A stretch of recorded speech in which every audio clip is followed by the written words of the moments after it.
നിങ്ങൾ അങ്ങോട്ട് ചെല്ലോ, ഞാൻ ഇപ്പൊ തന്നെ വരാം. ആയിക്കോട്ടെ. എന്നതായി വരുമോ സാറേ? കടുത്തുരുത്തി എം എൽ എ രാജിവെക്കേണ്ടി വരുമോ? പുള്ളി തയ്യാറല്ലെന്നാണല്ലോ. എന്റെ അനിയ, ഞങ്ങളുടെ പാർട്ടി ജനാധിപത്യത്തിൽ വിശ്വസിക്കുന്ന പാർട്ടിയാ. അവിടെ എന്നൊക്കെ നടക്കണമെന്ന് ഞങ്ങളുടെ നേതാവ് MC പോൾ സാറ് തീരുമാനിക്കും. അത് ഉമ്മച്ചൻ MLA-ക്കും ബാധകമാ. അതാണ് ഞങ്ങളുടെ ജനാധിപത്യം. കേരളത്തിലെ വിശിഷ്യ മധ്യ തിരുവിതാംകൂറിലെ കർഷക സമൂഹമാണ് മലങ്കര കോൺഗ്രസിന്റെ രാഷ്ട്രീയ അടിത്തറയുടെ ശക്തിയും ഊർജവും.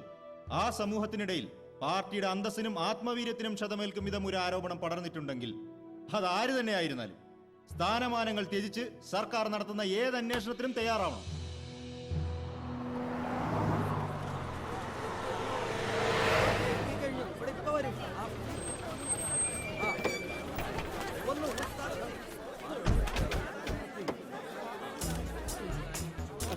ഒന്ന് മാറിക്കേ. സാർ, സംസ്ഥാന കമ്മിറ്റി സാറിന്റെ രാജി ആവശ്യപ്പെടുമെന്നാണല്ലോ സാറിന്റെ തീരുമാനം.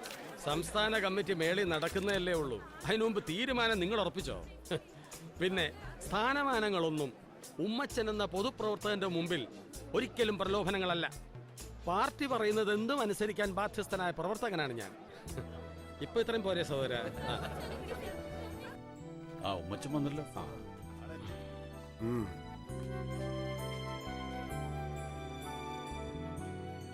കടുത്തുരുത്തി MLA-യും പാർട്ടിയുടെ പടക്കുതിരയുമായ ശ്രീ ഉമ്മച്ചന്റെ മേലാണ് വാഗമണ്ണിൽ നടന്നതായി പറയപ്പെടുന്ന ഭൂമി കയ്യേറ്റത്തിന്റെ ഉത്തരവാദിത്തം പോലീസും മാധ്യമങ്ങളും റവന്യൂ വകുപ്പും ചാർത്തിയിരിക്കുന്നത്. രാഷ്ട്രീയ പകപോക്കലിന്റെ ഭാഗമായി നടത്തുന്ന ഇത്തരം ദുരാരോപണങ്ങളെ നേരിടാൻ വ്യക്തി എന്ന നിലയിലും നിയമസഭാ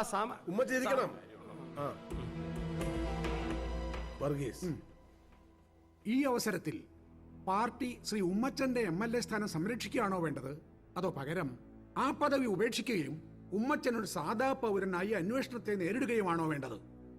ചെയർമാന്റെ തീരുമാനത്തിന് വിടുന്നു. എനിക്ക് പറയാനുള്ളത് കൂടി ബഹുമാനപ്പെട്ട ചെയർമാൻ. ഭൂമി കയ്യേറ്റവുമായി ബന്ധപ്പെട്ട് ഉമ്മച്ചന്റെ പേര് ബന്ധപ്പെടുത്തിയത് കേവലം രാഷ്ട്രീയ പകപോക്കലാണെന്ന് പറഞ്ഞ് രക്ഷപ്പെടാൻ നമുക്കാവില്ല. സോളിഡ് ആൻഡ് സ്ട്രോങ് എവിഡൻസ് പുറത്തു വന്നുകൊണ്ടിരിക്കുന്ന സ്ഥിതിക്ക് ശ്രീ ഉമ്മച്ചൻ രാജി സമർപ്പിക്കുക. എന്നിട്ട് ഉപതെരഞ്ഞെടുപ്പിൽ ഉമ്മച്ചൻ ഇത്തവണ കിട്ടിയ 36,444 എന്ന ഭൂരിപക്ഷം ഇരട്ടിയാക്കി മലങ്കരയുടെ സ്ഥാനാർത്ഥിയുടെ വിജയം കൊണ്ട് മറുപടി നൽകുകയാണ് വേണ്ടത്.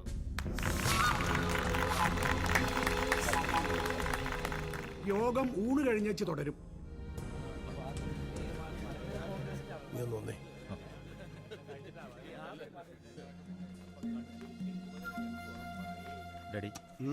നീ കൊച്ചിക്കൊന്നും പോയി കളയരുത്, വീട്ടിലോട്ട് വരണം.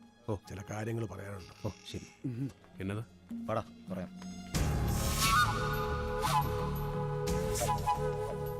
എന്നെ ചാടിച്ചേച്ച് ഉപതെരഞ്ഞെടുപ്പിൽ ഇളയമോൻ ബെന്നിയെ കടുത്തുരുത്തി നിർത്താനാ കളവന്റെ പ്ലാൻ. നടക്കുകയല്ല പോൾ സാറേ, ഉമ്മച്ചൻ നടത്തിച്ച് തരികയല്ല.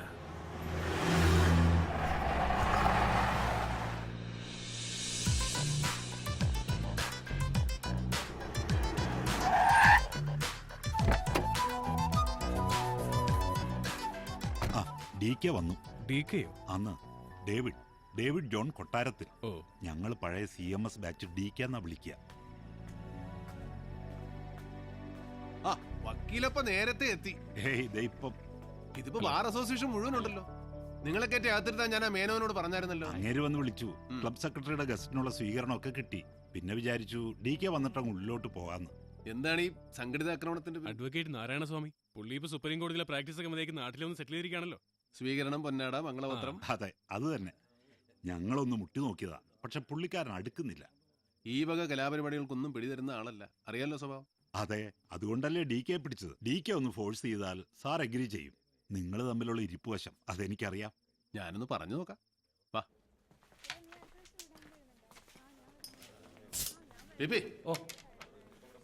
ഹലോ. പിന്നെ ഇത് നമ്മുടെ കോട്ടയം ബാറിലെ എണ്ണം പറഞ്ഞ വക്കീലന്മാരാ. ഇവരെ കൊണ്ടുപോയി നമ്മുടെ ബാറിലെടുത്ത് ചൂടാക്കിയ തണുപ്പിക്കുക എന്താണെന്ന് വെച്ചാൽ ചെയ്യും. അപ്പൊ വക്കീലെ PP-യോടെ ചെല്ലും. ഞാൻ പുള്ളിക്കാരനെ പോയി നേരിട്ട് മുട്ടിട്ട്. ഓക്കെ.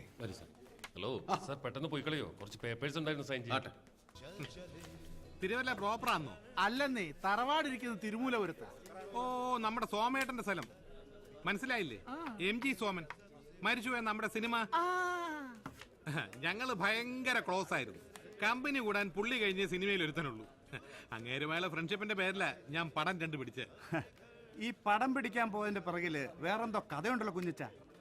പീരുമേട്ടിലേതോ ഷൂട്ടിംഗ് സ്ഥലത്ത് ജയഭാരതിയെ കാണാൻ അലച്ചു കയറി ചെന്നോ, സെറ്റിലെ പിള്ളേര് കഴുത്തെ പിടിച്ച് തള്ളിയെന്നൊക്കെ. അത് ചുമ്മാ വിവരദോഷികൾ പറഞ്ഞുണ്ടാക്കുന്നല്ലയോ. ഭാരതി വിളിച്ചു നോക്കി, ഇപ്പൊ തന്നെ വിളിച്ചോ. കുഞ്ഞച്ചാന്ന് തികച്ചു വിളിക്കത്തില്ല ഭാരതി. ഞങ്ങൾ അത്രയ്ക്ക് വലിയ ഫാമിലി ഫ്രണ്ട്സാ. അത് ഇയാള് തന്നെ അടിച്ചോ. എനിക്ക് ഫുള്ള. തിരുമൂലപുരത്ത് എവിടാന്നാ പറഞ്ഞേ? പ്രോപ്പർ തിരുമൂലപുര. എനിക്ക് രണ്ട. ഇന്നത്തെ ദിവസം പോക്ക. കുഞ്ഞച്ചാ, ഇയാള് വക്കീൽ സാമിയെ കണ്ടായിരുന്നു? റീഡിംഗ് റൂമിലുണ്ട്. ഇന്ന് വ്യാഴാഴ്ചയല്ലേ, ബട്ടർ വെള്ളം അടിക്കുകയല്ല. ഞാൻ ബാറിലേക്ക് പോവാ, അങ്ങോട്ട് വരുവോ? ഞാൻ വന്നേക്ക് എനിക്ക് സാമിയെ ഒന്ന് കാണാം.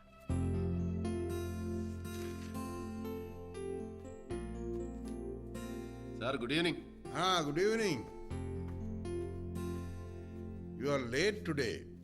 ഒരു ഇച്ചിരി സാറാ കാരണം. കോട്ടയത്തെ അഡ്വക്കേറ്റ്സ് എല്ലാം കൂടെ എന്നെ വളഞ്ഞു കെട്ടി വെച്ചിരിക്കുവായിരുന്നു. സാർ എനിക്ക് വേണ്ടി ഒരു എസ് പറയണം. എന്താണ്? ഒരു ചെറിയ ചടങ്ങ്. കോട്ടയത്തെ ബാർ അസോസിയേഷൻ സാറിനൊരു സ്വീകരണം നൽകുന്നു. അതിലൊന്ന് വന്ന് ഇരുന്ന് കൊടുക്കണം. ബോറാകാതെ നോക്കുന്നതിന്റെ ഉത്തരവാദിത്തം എനിക്ക്. ദൂരെയൊന്നുമില്ല, ഇവിടെ തന്നെ നമ്മുടെ ജൂബിലി ഹാളിൽ ഒരു 10 മിനിറ്റ്. ചെറുപ്പക്കാർ പിള്ളേരുടെ ആഗ്രഹമല്ലേ സാറേ, അവരൊരു ഷാള് പൊതിച്ച ചങ്ങ് പൊക്കോളും. പ്രസംഗങ്ങളുണ്ടാവും. അധിക പ്രസംഗത്തിന് ചാൻസ് കൊടുക്കാതെ ഞാൻ നോക്കിക്കോളാം. അപ്പോ ഞാനൊരു രസം പറയുവേ. അന്നൊക്കെ മദ്രാസിലെ MG സോമേട്ടന്റെ താമസം കണ്ണിമോറ ഹോട്ടലിൽ. ഒരു ദിവസം ഞാൻ പാസ്പോർട്ടുമായിട്ട് മുറിയിലോട്ട് കയറി ചെല്ലുമ്പോ അന്നൊക്കെ മദ്യപിക്കാൻ പാസ്പോർട്ട് വേണമായിരുന്നു. അതല്ല കുവ, പാസ്പോർട്ട് എന്ന് പറഞ്ഞൊരു സ്കോച്ചാ. ഒരു സ്കോച്ചിന്റെ പേരാ. കുഞ്ഞച്ചോ, MG സോമൻ ഉണ്ടാക്കുന്ന ഓരോ പൊല്ലാപ്പ്. അല്ല, DK വന്നില്ലയോ? വന്നല്ലോ. സൈദെ തന്നെ കഞ്ഞിക്കുഴിയിൽ അയപ്പ് തിരക്കുന്നത്. അവനെ തപ്പിയാ ഞാൻ ഇറങ്ങിയത്. അവന്റെ S ക്ലാസ് ബെൻസിന് ലാൻഡ് ക്രൂസറുമായി ഒരു എക്സ്ചേഞ്ച് പറഞ്ഞായിരുന്നു. ശശി, ആ ഡ്രിങ്കിങ് എടുത്ത് ഇയാൾക്കൊരു ജ്യൂസ് പറയട്ടെ. ഓ വേണ്ട, ആദ്യം അയപ്പുമായിട്ടുള്ള ഇടപാടൊന്നും തീർക്കട്ടെ.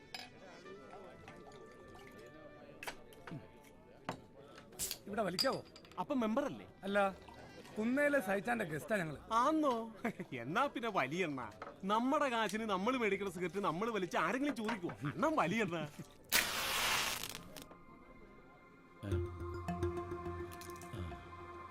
സാറേ, ബാർ നോ സ്മോക്കിംഗ് ആണ്.